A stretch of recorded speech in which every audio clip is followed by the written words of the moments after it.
the News Channel 5 network, this is MorningLine with Nick Barris.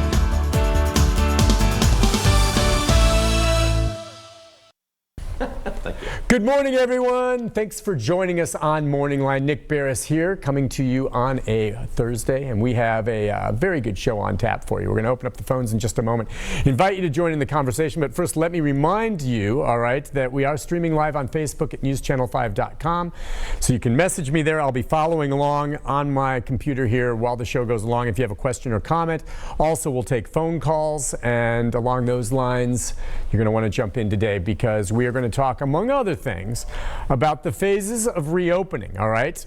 And we're going to talk about the proposed 32% increase in property taxes, okay? Or 32%, is it 32%? Yeah, right. 32%. 32%, okay? That's what it is, and a lot of people reacting to that. I don't know if some of you maybe follow on Twitter. Carrie Bringle is a business owner of Peg Leg Porker in town. Twitter, it's getting a lot of play, sending a letter to the mayor saying, look, this is too much. What's happening with all this money? Why now with everyone dealing with the pandemic? We can take questions and comments from you on that. And it's not for me, it's for our guest who's been coming on every week, and I'm really glad to have him on again. And I'm glad he's taking time for us, and that is Metro's Vice Mayor, Jim Shulman. Good morning to you, Mr. Shulman. You are in studio with me. The one guest that we have coming in on studio, we do our social distancing, but I do like it when we have someone physically here with me. Well, it's nice to be back. Yep. I like your hair is getting longer, and so is mine. It is. And that takes us right to our first question. I'm sure we'll get some from our viewers, but with regard to the phases of the reopening, and I know that the governor has the 89 counties that can go ahead and follow his order, which is being lifted. Metro and Davidson County is one of them not under that order. That health department here, as you know, will determine it. So as it stands right now, the roadmap for reopening Nashville and the phases, present day right now, it's pretty much still status quo. You said you spoke most recently again yesterday with the mayor.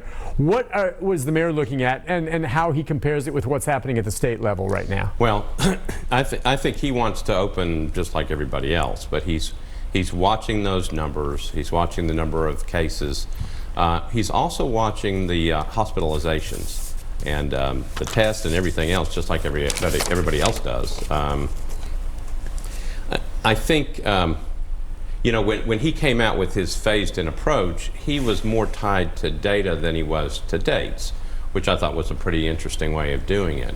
So he's watching those increased numbers. We're trying to figure out if we've got stability in the increased number of cases going up or whether we see a decline. Right now, it's still moving around quite a bit. But I think overall they're watching the data to make sure that we have the capacity to handle it.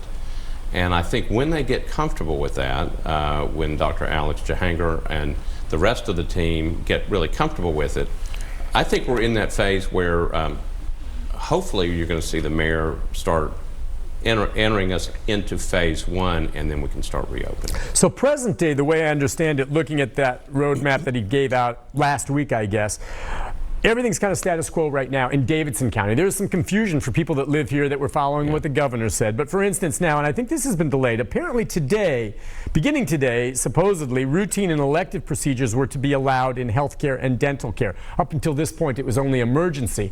The same thing for, the state level, but the governor yesterday pushed back on that and said, you know what, we're going to give the state health department a little more time to come up with safety procedures, especially for dental workers, which I agree. They need to take special precautions. Someone's working in your mouth and there's droplets spraying everywhere. That to me is one of the most dangerous jobs people are going to be returning to. Do you imagine that's something that will still go on in Davidson County now? Well, I mean, I think before you do anything, you should probably check in with the health department and make sure, or check in with your provider to make sure that those procedures are being done or being allowed to be done. What I do like is, look, if we had a playbook on this and we had been through this before, maybe we could just follow it. But what I like what the governor is doing and what the mayor is doing is, you try to do the best you can with the information that you get. I mean, again, the discussion with the mayor yesterday, you're trying to figure out what it is. You've never seen anything quite like this before. But you're using data to drive your analysis, and if you have to back up and go, you know what, we can do this, or maybe I need to back up and let the health department take a look at what we can do and what we can't.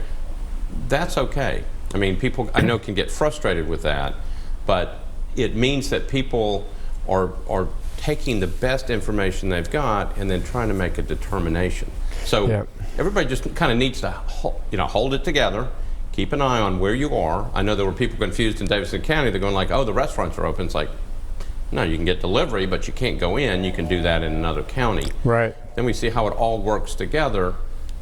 But in the end, everybody just has to kind of just stay with us until we figure out what is the best way to do it. And then even when we get to that, you may see people have to step back. Yeah, and just because business is open doesn't mean, one, that customers are going to go immediately, even though I think they will to a degree. And then same thing with employees. It's interesting that so many now I've heard from are saying they're still a little bit concerned about their safety returning. And by the way, if you don't return when your job is back available, you will lose your state unemployment. But we've learned from the federal level, you'll continue at least into July getting that $600 a week from the feds. But a lot of people worried about even going back. We know everyone's cash strapped. And that brings us to this next point that you're going to have to address. The mayor talked with me about it when he came on Monday, but a lot of people discussing and having different opinions on what is clearly a historic property tax increase proposal. The mayor's brought it up, okay, and now it still has to go to the council for approval.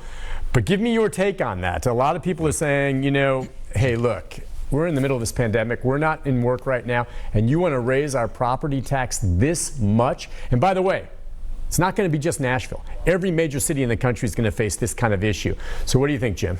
Well, so one of the benefits of the way Nashville is structured is we do have the ability to raise revenue if we ran into this situation. You look at a city like Columbus, Ohio, which receives most of their money through an income tax, which we don't have, and so Columbus is hurting.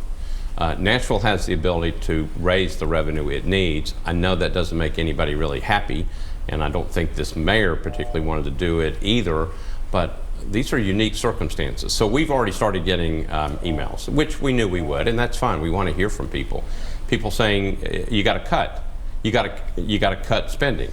Well, the problem is that we've been cutting for the last couple of years because we've had tight budgets anyway. And so people are going like, well, just cut some more. It's for just over a $2 billion budget, you're talking about a $500 million shortfall, and the mayor has been trying to figure out ways to bring that down, but you can't cut your way that much unless you basically just don't want services from the city, and you're talking about police and fire and everything else. It's one thing. I remember a couple of years ago, Nick, we were trying to cut $70 million off the budget. To get a 40-member council to agree on $70 million worth of cuts is hard enough, and really couldn't be done. Now you're talking about almost over $500 million, and then wow. I mean, that's just you can't do that without holding. Unless you want the city basically to stop providing a lot of the services it does. That's what I want to lay out there for folks. And I totally understand people saying, what, you're going to tax us more? And again, just to be clear, one of the numbers I saw as it broke down is that someone who owns a $300,000 home, which is a nice home, okay? $300,000 home will pay about $750 more a year. To me, if you can live in a $300,000 home, you should be able to afford that. Now, I know there may be circumstances where you can't, but I'm just wondering in this case, if you can lay it out to people just how serious this is. Because as you said, there have been other increases or taxes where you've talked about, you say, oh, we really need this. But I mean, how dire is this? For instance, seriously, if you can break down with regard to police and fire, if there was not some kind of influx of money, whether it's going to be this 32-cent increase or maybe they lower it a bit, if that doesn't come, what happens and how quickly will consumers notice a difference in services? Well, so the budget starts on July 1st. If we don't have resources, we're going to have to start laying people off. And how that's done, that would be up to the mayor, followed by probably a review by the council. But you're talking about massive furloughs, massive layoffs of people.